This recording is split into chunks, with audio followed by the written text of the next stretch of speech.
بسم اللہ الرحمن الرحیم الحمد للہ رب العالمین والصلاة والسلام على سید الانبیاء والمرسلین محمد وعلى آلہ واصحابہ اجمعین اما بعد اعوذ باللہ من الشیطان الرجیم بسم اللہ الرحمن الرحیم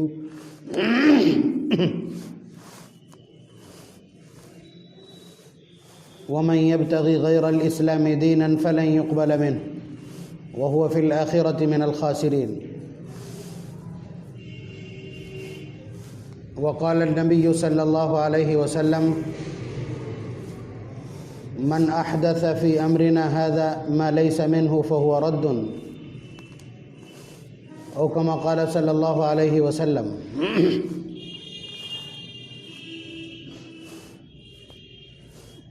ایک سوال میرے پاس آیا تھا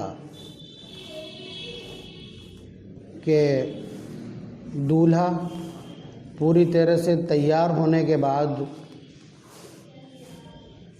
مسجد میں آ کر کے 2 رکعتیں نماز پڑھتا ہے، اس کی شرعی حیثیت کیا ہے اور یہ کون سی نماز ہے؟ سوال کرنے والے نے یہ بھی کہا تھا کہ بسا اوقات ایسا منظر ہوتا ہے کہ جماعت کھڑی ہوتی ہے، وہ آ کر کے 2 رکعت پڑھتا ہے اور چلا جاتا ہے. اس کے سوال کا جو اصل مرکز تھا وہ یہ تھا. تو میں نے سوچا کہ اس سلسلے کی تمام وضاحت کر دی جائے، زیادہ مناسب ہے. حالانکہ امت کا مزاج، معاشرے کے لوگوں کا مزاج یہ ہے کہ وہ شادی کے سلسلے میں اور شادی کے رسومات اور خرافات کے سلسلے میں کسی اصلاحی بات کو قبول کرنے کے لیے تیار نہیں. مزاج یہ ہے کہ خوشی میں سب کچھ جائز ہے. یہ شیطان نے خناس دماغ میں بھر دیا ہے، لیکن پھر اس کے بعد جب اس کے نتائج سامنے آنا شروع ہوتے ہیں ان گناہوں کے، تو پھر اس کے بعد تعویذ والوں کے پاس جا کر کے سر دھنتے ہیں کہ بہو ایسا کر رہی ہے اور بیٹے نے قطع تعلق کر لیا ہے. یہ انہی گناہوں کی نحوست ہوتی ہے کہ جن کے سلسلے میں ہم یہ سمجھ لیتے ہیں کہ ہمارا جو جی چاہے وہ ہم کریں، شادی کو جس طرح سے ہم انجام دینا چاہیں اس طرح انجام دیں، اور جو اعمال ہم چاہیں وہ ہم کریں، اور خوشی میں سب کچھ جائز ہے. جائز ہے تو اللہ تبارک و تعالیٰ کی گرفت اور اس کی قدرت اور اس کی پکڑ سے باہر ہیں آپ. بہرحال عام یہ ہے کہ جو نماز دولہا پڑھنے جاتا ہے وہ شکرانے کی نماز ہے. اب شکرانہ پتہ نہیں کاہے کا کہ آزادی کی زندگی ختم ہونے والی ہے اور آگے سے ہاتھ پیر بندھنے والے ہیں، اس کا شکرانہ ہے. شکر کا جو ڈیفینیشن ہے، شکر کی جو پریبھاشا یا اس کی جو تعریف ہے وہ یہ ہے کہ اللہ تبارک و تعالیٰ کی کسی نعمت کا آبھار ویکت کرنا یا اس کی احسان شناسی کے جذبے سے رد عمل پیش کرنا اور اس میں بندگی کا شامل ہونا، یہ شکر کہلاتا ہے. تو ابھی اسے نعمت تو ملی نہیں ہے، ابھی اسے حالانکہ ہو سکتا ہے شادی نہ ہو رہی ہو اور یہ دن دیکھنے کو ملا ہو، لیکن ابھی تو بہت سارے مراحل باقی ہیں. اور اب تو آئے دن آپ کو اس طرح کے حادثات سامنے دکھائی دیتے ہیں یا سننے کو ملتے ہیں کہ منڈپ میں بیٹھی ہوئی شادی اجڑ گئی، لڑکی اٹھ کے چلی گئی یا لڑکے والوں نے انکار کر دیا یا کیا ہو گیا. بہرحال یہ ایک قسم کی رسم ہے، اس میں نہ تو معقولیت ہے اور نہ شرعی نقطہ نظر ملحوظ رکھا گیا ہے کہ یہ شکرانے کی نماز ہے. شکرانے کی نماز تو تب پڑھی جائے جب نکاح منعقد ہو جائے، اس کے بعد شکرانے کی. یہاں اگر نماز پڑھنا ہی تھی تو یہ نماز پڑھنے کا کون سی نماز پڑھنے کا وقت تھا؟ یہ بھائی اتنی بڑی بارات آپ لے کر کے جا رہے ہیں، دوسرے کے دسترخوان پر آپ جا رہے ہیں اور زبردستی آپ نے مہمانوں کی گنتی بڑھائی ہے، وہاں کوئی بے عزتی نہ ہو جائے، یا یہ بڑا مرحلہ ہے، جانبین سے لوگ اکٹھا ہوں گے، کوئی تکدر پیدا نہ ہو، کوئی کڑواہٹ پیدا نہ ہو اور آسانی کے ساتھ یہ انجام پا جائے اور رسومات سے بچ کر شریعت کے مطابق، سنت کے مطابق ہمارا نکاح منعقد ہو جائے. اگر آدمی کے ذہن میں یہ بات ہے تو یہ صلاۃ الحاجہ بنتی ہے، صلاۃ الشکر نہیں بنتی. مطلب میں ایک ایک چیز کا کریکشن کر رہا ہوں، ذہن میں رکھیں، نوجوان بالخصوص ذہن میں رکھیں جنہیں ابھی اس مشکل مرحلے سے گزرنا ہے۔ تو یہ نماز شکر نہیں، شکرانے کی نماز نہیں، بلکہ یہ صلاۃ الحاجہ ہونا چاہیے اگر آپ ہوش و حواس میں ہیں تو، اور دین کے سلسلے میں کچھ بھی آپ جانتے ہیں تو۔ ارے میں نے تو اپنے بچپن میں یہ صورتحال دیکھی کہ بلکہ ابھی تک بھی یہ بات کہیں کہیں سننے کو ملتی ہے کہ وہ نماز پڑھنے والا اتنا جاہل ہوتا ہے کہ اسے نماز پتہ ہی نہیں، لیکن اب وہ نماز تو اسے پڑھنی ہے، تو ایک آدمی جا کر کے نماز پڑھاتا ہے اور وہ ساتھ میں پڑھتا ہے، اور پھر جو پڑھاتا ہے اس کو پیسے ملتے ہیں، اس کو پیسے ملتے ہیں۔ میں نے دیکھا دیہاتوں میں یہ شاید رواج آج بھی جاری ساری ہے۔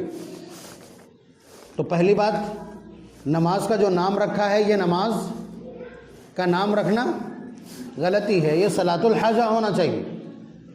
اور یہ پہلی غلطی ہو گئی۔ دوسری غلطی یہ کہ وہ پورے لا و لشکر کے ساتھ، بلکہ اکثر ایسا ہوتا ہے کہ بینڈ باجے کے ساتھ، یعنی اپنی ساری خیر ختم کرنے کے لیے اپنے آپ کو شیطان، سرکش، متمرد، باغی اور علل اعلان اللہ تبارک و تعالیٰ کے خلاف جنگ کا دعویٰ کرنے والا ہے۔ اس لیے میں کہہ رہا ہوں کہ نبی اکرم صلی اللہ علیہ وسلم نے فرمایا بعثت بکسر المزامیر، کہ اللہ تبارک و تعالیٰ نے مجھے گانے بجانے کا سامان مٹانے کے لیے بھیجا ہے، توڑنے کے لیے بھیجا ہے۔ بکسر المزامیر اور بمحق المزامیر دونوں الفاظ روایت کے، ایک کا ترجمہ ہے توڑنے کے لیے اور ایک کا ترجمہ ہے مٹانے کے لیے۔ تو حضور تو یہ کہہ رہے ہیں کہ مجھے مٹانے کے لیے بھیجا گیا ہے، اور ہمارا دعویٰ یہ ہوتا ہے اس وقت کہ اس کے بغیر ہماری خوشی مکمل ہی نہیں ہوتی، اور گھر پہ تو کیا، اللہ کے گھر کے سامنے بھی بجا دیں گے، کوئی روکنے والا نہیں۔ تو یہ تو باقاعدہ سرکشی اور معصیت کا اعلان ہے، یا علل اعلان اللہ تبارک و تعالیٰ کو چیلنج اور اس کے رسول کے طریقے اور سنت کو اور شریعت کو چیلنج کرنے کی ناپاک کوشش ہے۔ ایسا کرنے والا کیا خوش رہ سکتا ہے؟ اور ایسی معصیت کے ساتھ منعقد ہونے والا رشتہ کیا خوشیوں کے ساتھ آگے چل پائے گا؟ تو حالات آپ دیکھ لیجئے۔ بہرحال یہ صلاۃ الحاجہ ہو یا صلاۃ الشکر ہو، یہ دونوں نمازیں نفل ہیں، اور آپ جانتے ہیں نفل نمازوں کا گھر میں پڑھنا افضل ہے، مسجد میں پڑھنا افضل نہیں ہے۔ دوسرا کریکشن کہ صلاۃ الشکر کا یا صلاۃ الحاجہ کا یا کسی بھی نفل کا، بلکہ سب سے بہترین طریقہ یہ ہے کہ آپ ان فرض نمازوں کی بھی سنتیں گھر سے پڑھ کر کے آئیں اور واپس جا کر کے گھر میں سنن اور نوافل پڑھیں۔ یہ حضور نے تلقین کی ہے، بلکہ فرمایا لا تجعلوا بیوتکم مقابرہ، کہ تم اپنے گھروں کو قبرستان نہ بناؤ، کہ جس طرح قبرستان میں کبھی نماز نہیں ہوتی تم اپنے گھروں کو بھی نماز سے محروم کر دو۔ اور کوئی نہیں بتلا سکتا کہ حضور نے اپنی نمازوں کی سنن اور نوافل کبھی مسجد میں پڑھے ہوں، بلکہ حضور کے الفاظ تو یہ تھے کہ لا تقوموا حتى ترونی۔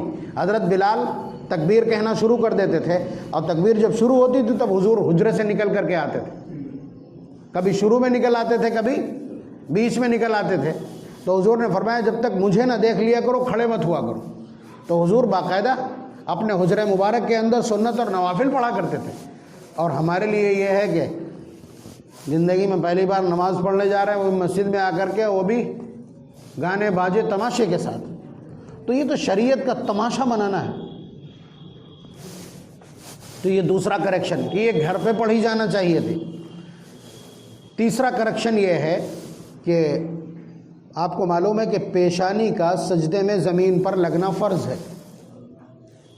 پیشانی کا سجدے میں زمین پر لگنا فرض ہے، جس طرح پیروں کی انگلیوں کا اکثر وقت زمین پر لگنا فرض ہے۔ ان دونوں میں سے کوئی چیز زمین سے علیحدہ ہوگی سجدہ نہیں ہوگا۔ آپ سمجھ رہے ہیں؟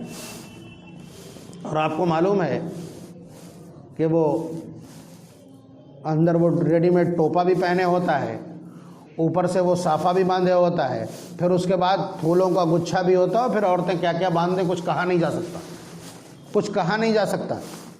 یہ سب باندھے ہوئے اس حال میں وہ سجدہ کرے گا یہ صلاۃ الحاجہ یا صلاۃ الشکر ہے۔ صلاۃ الحاجہ اور صلاۃ الشکر دونوں کا مطلب اور دونوں کے معنی اور دونوں کا مقصود یہ ہے کہ اللہ تعالیٰ کی رحمت کو ہم اپنی طرف متوجہ کرنا چاہتے ہیں۔ صلاۃ الحاجہ میں تو آپ جانتے ہی جانتے ہیں کہ ہم اللہ تبارک و تعالیٰ سے فریاد کرنے آئے ہیں کہ بار الہ ہمارے سامنے ایک بڑا کام ہے، ہمارے اس کام کو آسان کر دیجئے، ہمارے اوپر مہربانی اور رحم کر دیجئے۔ جو بدتمیزی کا لباس پہن کر کے آیا ہو اور جو معصیت اور طغیان اور سرکشی کے ارادے سے آیا ہو، ظاہر سی بات ہے وہ کس رحمت کی امید رکھتا ہے؟ تو آپ نے سمجھا، کوئی آدمی اگر امامہ باندھے ہوئے ہے تو اس کے پیچ کے اوپر وہ سجدہ کرتا ہے اور سجدے پیشانی اور زمین کے بیچ میں کوئی نرم چیز حائل ہے جو باقاعدہ جس میں نرمی اور گدگدہ پن موجود ہو، تو ایسی شکل میں سجدہ درست نہیں ہوگا، بلکہ اگر وہ رکھتا ہے، مثلا ہلکا سا پیچ ہے یہاں پہ، تب بھی کراہت ہے، یعنی پیشانی کا براہ راست پر زمین میں لگانا یہ سجدے کے لیے بنیادی ہے۔ آپ دیکھ لیجئے اس کی حیت کیا ہے۔ اس کے علاوہ نماز کے جو مکروہات ہیں، یعنی نماز میں جو چیزیں مکروہ ہیں، ان میں سے ایک چیز ہے سدل ثوب، یعنی کپڑے کا لٹکانا۔ کوئی آدمی اگر اپنی شال اس طرح سے لٹکا لیتا ہے اور اس کے بعد نماز پڑھتا ہے تو یہ لٹکانا مکروہ ہے، سدل ثوب مکروہ ہے۔ اور وہاں کپڑا تو دور کی بات ہے، پوری پھول کی جھالریں لٹک رہی ہیں، جسے سجدے میں جانے سے پہلے اسے ہٹو بچو کرنا پڑتا ہے۔ یہ نماز ہے یا تماشا ہے؟ اس کو صلاۃ الحاجہ یا صلاۃ الشکر کہا جا سکے گا؟ اس سے آگے چلیے، آپ جانتے ہیں کسی بھی نوجوان سے آپ کہیں، پہلی بات تو ہمارے نوجوان کوشش کرتے ہیں، اگر کوشش نہ کرتے ہوں تو آپ شروع کر دیں کہ کوئی بھی تصویر والا کپڑا نہ پہنے نہ خریدیں۔ کہ کسی برانڈ میں کہیں پہ کتا بنا ہوتا ہے، کہیں چیتا بنا ہوتا ہے، کہیں گھوڑا بنا ہوتا ہے، کہیں شیر بنا ہوتا ہے، اس طرح کے کپڑے نہ خریدیں، اور اگر خریدیں تو اس لوگوں کو ہٹا دیں، یا کم از کم اس کے اوپر سلائی کرا دیں، کم از کم اس کا جو چہرے کا حصہ ہے وہ نظر نہیں آنا چاہیے۔ اس کے علاوہ کچھ ایسے بھی اوباش ہیں جو چھپی ہوئی شرٹس پہن لیتے ہیں۔ کوئی کسی ناچنے گانے والے کو، کسی ہیرو کو پسند کرتا ہے، وہ اس کے فوٹو کی شرٹ پہن لیتا ہے، تو ایسا لڑکا آپ جانتے ہیں کہ نماز پڑھنے نہیں آتا، یا کم از کم اس حال میں نماز پڑھنے نہیں آئے گا۔ آپ اسے بلائیں تو وہ کہے گا کپڑے بدل لیں، تو آپ جانتے ہیں کہ اگر تصویر سامنے کی سمت میں ہے تو ایسی حالت میں نماز پڑھنا، چاہے وہ انٹرنل ہو یا ایکسٹرنل ہو، یعنی آپ کے جسم سے باہر ہو، کہیں بنی ہوئی ہو، کسی چادر میں تصویر بنی ہو اور اسی پر آپ کو سجدہ کرنا ہے، تو اس حال میں آپ کی نماز مکروہ ہوگی۔ کپڑے میں آپ کے اگر تصویر بنی ہے اگلے حصے میں تو مکروہ ہوگی۔ وہ الگ بات ہے کہ پچھلے حصے میں اگر تصویر بنی ہے یا موزے کے نیچے تصویر بنی، پیر کے نیچے تصویر بنی ہے تو نماز ہو جائے گی، کراہت نہیں ہوگی۔ لیکن نامناسب یہ بھی فرق سمجھ لیجیے گا، سامنے کی سائیڈ میں ہے، دائیں یا بائیں ہے، ایسی صورت میں نماز مکروہ ہوگی۔ پیچھے ہے یا پیر کے نیچے، یہ میں آپشنل چیزیں ہیں جو آپ کو بتلائے دے رہا ہوں۔ تو ایسی صورت میں مثلا کہیں آپ باہر ہیں، آپ کے ساتھ کوئی ساتھی نوجوان ہے جو وہی تصویر والی شرٹ پہنے ہیں، تو وہ کہے گا ہم کیسے نماز پڑھیں، ہمارے تو تصویر بنی۔ آپ اسے نماز ضرور پڑھائیے، اسے کہیے کہ شرٹ کو الٹا پہن لے یا بنیان کو الٹا پہن لے کہ تصویر پیچھے چلی جائے، الٹی پہن لے تصویر پیچھے چلی جائے، نماز ضرور پڑھائیے۔ یہ ضمناً مسئلہ آ گیا تو میں آپ کی خدمت میں عرض کیے دے رہا ہوں۔ وہ کتنے نوٹ لٹکائے ہوتا ہے، دھیان دیجیے گا، میں ایک ایک چیز کریکٹ کرتے چل رہا ہوں آپ۔ وہ اس لیے کہ بہنوں کا اسٹیٹس لٹکا ہے وہاں، بہنیں بضد ہیں کہ نہیں تم کو ہار تو ڈالنا ہی پڑے گا۔ ہار ڈالنا کیا ہے، کوئی خوشی تھوڑی، وہ بیچا جاتا ہے ہار، کہ 1000 روپے کا نوٹوں کو اگر 10,000 روپے کا ہار ڈالا ہے تو 12,000 ملیں گے۔ سودی کاروبار ہے بہنوں کا۔ محبت تو یہ تماشا ہے۔ تو آپ اندازہ کیجئے کہ وہ ہار ڈالے ہیں اور اس میں ایک تصویر نہیں، مختلف قسم کی تصویریں بنی ہیں، گاندھی جی جگہ جگہ موجود ہیں۔ اتنے بہت سے نوٹ، اتنی بہت سی تصویریں لٹکا کر کے نماز پڑھ رہے ہیں، یہ کوئی اور نماز ہے کیا؟ یا اس کے مسائل الگ ہیں، یا اس کی شریعت اس کے گھر میں بنتی؟ دولہا جب نماز پڑھنے آ رہا ہے تو گلے میں اس کے نوٹوں کے ہار پڑے ہیں. اب جائز ہو گیا, شرٹ پہنے ہوتا تو ناجائز ہوتی. نوٹ جیب میں رکھے ہوں, چونکہ وہ ایک ایسی ضرورت ہے, اس ضرورت کی وجہ سے فقہاء نے درست قرار دیا ہے کہ وہ چاہے اس جیب میں رکھے ہوں چاہے اس جیب میں رکھے ہوں, ان کو رکھ کر کے نماز پڑھنا درست ہے. لیکن یہ جو یہاں لٹکے ہیں یہ ضرورت کی چیز نہیں ہے, یہ تماشا ہے, یہ اسٹنٹ ہے, یہ دکھاوا ہے, یہ سودی کاروبار ہے. تو ایسی صورتحال میں اس کی نماز کا کیا بنے گا, اس کی نماز کا کیا بنے گا آپ جانتے ہیں. تو یہ اللہ تبارک و تعالیٰ کو راضی کرنے, اللہ تعالیٰ کی رحمت اپنی طرف متوجہ کرنے, اللہ تبارک و تعالیٰ کی کرم اور عنایت حاصل کرنے آیا ہے, یا اللہ تبارک و تعالیٰ سے جنگ کا اعلان کر رہا ہے ان کے گھر میں کھڑے ہو کے. اس کے علاوہ آگے تھوڑا سا اور سینسٹیو ہے میٹر یہ کہ وہ کچھ باندھا جاتا ہے, کوئی امام صاحب باندھے جاتے ہیں, مطلب امام نہ ہو کر کے کوئی جانور ہو گیا کہ وہ یہاں ہاتھوں میں بندھا ہے. کیا ہے یہ؟ اس کے علاوہ ایک یہاں بندھا ہوتا ہے, یہاں بندھا ہوتا ہے. مجھے تو معلوم نہیں تھا, میں نے بھی ابھی تک اس پوٹلی کو کھول کے نہیں دیکھا, لیکن ہاں یہ اہتمام کرتا ہوں کہ نکاح کے وقت اسے کھلوا دیتا ہوں کوشش کر کے, اس لیے کہ میں ایک مسلمان کا نکاح پڑھا رہا ہوں. علامہ آدم بنوری رحمۃ اللہ علیہ نے اپنی کتاب علم الہدیٰ میں لکھا ہے کہ جو کنگنا باندھا جاتا ہے یہ کنگنا باندھنا کفر ہے, کفر, شرک نہیں, کفر ہے اس کا باندھنا. اس کا مطلب یہ ہے کہ یہ صاحب ایمان نہیں جو اس کو باندھے بیٹھا ہے. تو جب اس طرح کی چیزیں اور اس طرح کی عبارتیں میں نے پڑھی ہیں تو مجھے یہ لگا کہ یہ تو بہت بڑا مسئلہ ہے. اور وہ باندھے ہوتا ہے کہ نہیں, باقاعدہ پوری طرح سے ریڈی کر کے ہی تو بھیجا جاتا ہے. امام زامن بھی بندھے ہیں اس کے ہاتھ میں, اور اس کے علاوہ وہ پوٹلی بھی بندھی ہے. آپ یہ سمجھیے کہ یہ جو کچھ کیا جا رہا ہے یہ ہندوانہ رسم و روایت ہے, اس میں اسلام کہیں بھی نہیں. صحرا باندھنا حرام ہے. میں ابھی مفتیان کرام کی بحث پڑھ کے آ رہا ہوں. خالی صحرا باندھنا جس میں آپ جانتے ہیں خالی پھول ہوتے ہیں, پھر اس کے بعد باقی چیزوں کی اجازت کہاں سے آ جائے گی. تو ایک ایسا شخص کہ جو اپنی پیشانی کو کپڑوں سے بھی چھپائے ہوئے ہے اور وہ اس دن کا ٹریڈیشنل کیپ بھی لگائے ہوئے ہے, اس کے علاوہ اس کے اوپر سے پھولوں کی لریں موجود ہیں, ایسی حالت میں وہ سجدہ کرے گا, اس کا سجدہ بھی نہیں ہوگا. اس کے علاوہ یہ کہ وہ اس نماز کو شکرانے کی نماز کہہ رہا, ابھی تو تمام مراحل باقی ہیں, یہ شکرانے کی نماز نہیں, اس کو صلاۃ الحاجہ ہونا چاہیے تھا. اس کے علاوہ تصویر لٹکی ہوئی ہے, اس کے علاوہ کفریہ اعمال اس کے ساتھ ہیں کہ وہ کنگنا بھی باندھے ہے اور ساتھ ساتھ اور بھی ایک یہاں پہ کچھ بندھا ہوا ہے. اور آپ اندازہ کیجئے کہ جو سوال میرے پاس آیا تھا اس سوال میں یہ اشارہ تھا کہ بسا اوقات جماعت ہو رہی ہوتی ہے اور وہ آ کر کے 2 رکعت پڑھ کے نکل لیتا ہے. یہ شعار کی توہین ہے, جماعت کی توہین ہے. آپ بتائیے اگر ظہر کی نماز آپ سنتیں پڑھ رہے ہیں, 1 رکعت ہوئی, دوسری رکعت میں آپ کھڑے تھے کہ جماعت کھڑی ہو گئی اور آپ نے نماز شروع کر دی, آپ نے 4 رکعت کی نیت کی ہوئی ہے, کیا کرنا ہے آپ کو؟ دوسری رکعت میں آپ کھڑے تھے, ادھر امام صاحب مصلی پہ اور جماعت کھڑی ہو گئی, اب آپ کو کیا کرنا ہے؟ آپ کو دوسری رکعت پر سلام پھیر کے فرائض میں شامل ہونا ہے. اذا اقیمت الصلاۃ فلا صلاۃ الا المکتوبہ, جب اقامت کہہ دی جائے تو اس کے بعد فرض کے سوا کوئی دوسری نماز نہیں پڑھی جا سکتی.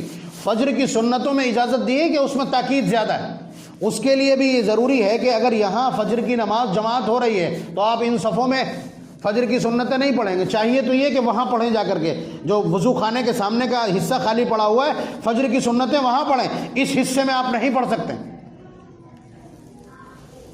یا کم از کم شیڈ بدل دیں آپ, اس شیڈ کے نیچے جماعت ہو رہی ہے اس میں پڑھیے, یا اس سے بہتر ہے کہ وہاں پڑھیے. یعنی جماعت سے دور, یہ جماعت کی کھلی توہین ہے.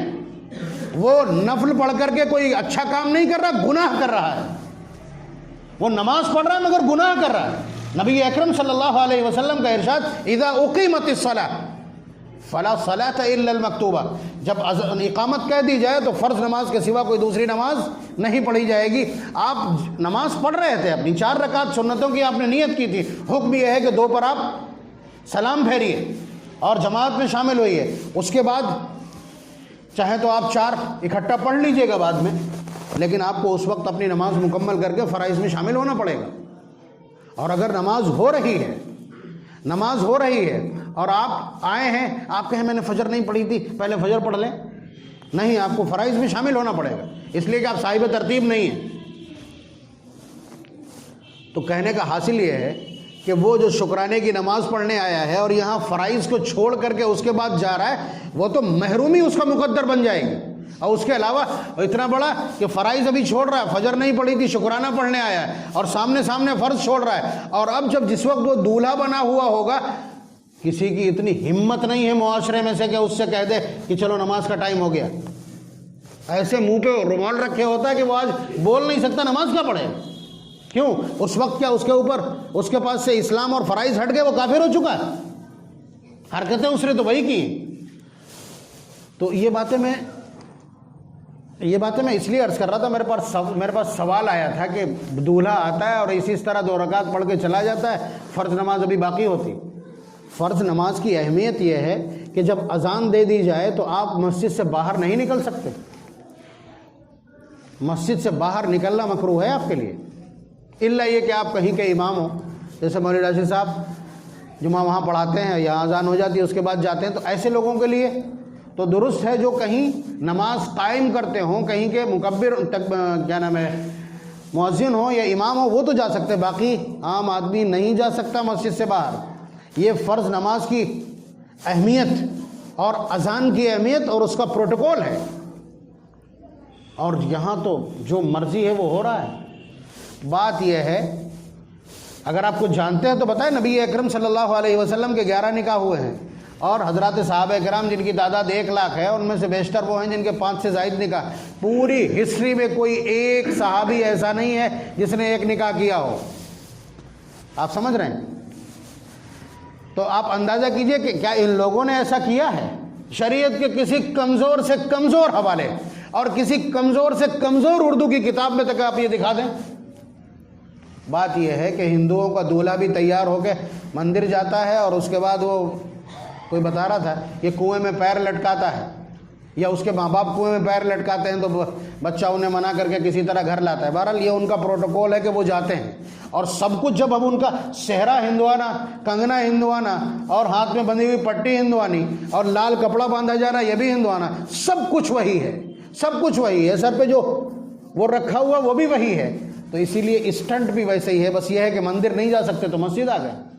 شریعت کا کوئی تعلق نہیں آپ کی اس نماز سے، یاد رکھیے گا، شریعت کے مندرجات میں کہیں یہ نماز درج نہیں۔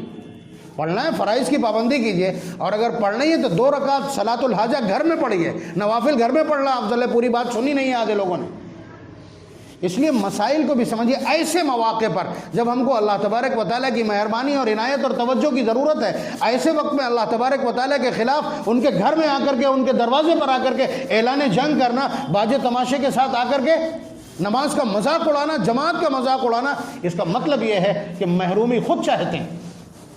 اور یہی وجہ ہے کہ شادیوں کے بعد کے حالات آپ دیکھ لیجئے، 98% حالات کیا ہیں، یا مسلم معاشرے کے جو 70% مقدمات ہیں ان کا تعلق کاہے سے، انہی ازدواجی رشتوں کے بگڑنے سے ہی تو ہے۔ اللہ تبارک و تعالی ہم سب کو عمل کی توفیق نصیب فرمائے، اور ہمارے علم کو بھی درست فرمائے، اور ہمیں خود بھی صحیح باتوں کو جاننے کی جستجو نصیب فرمائے۔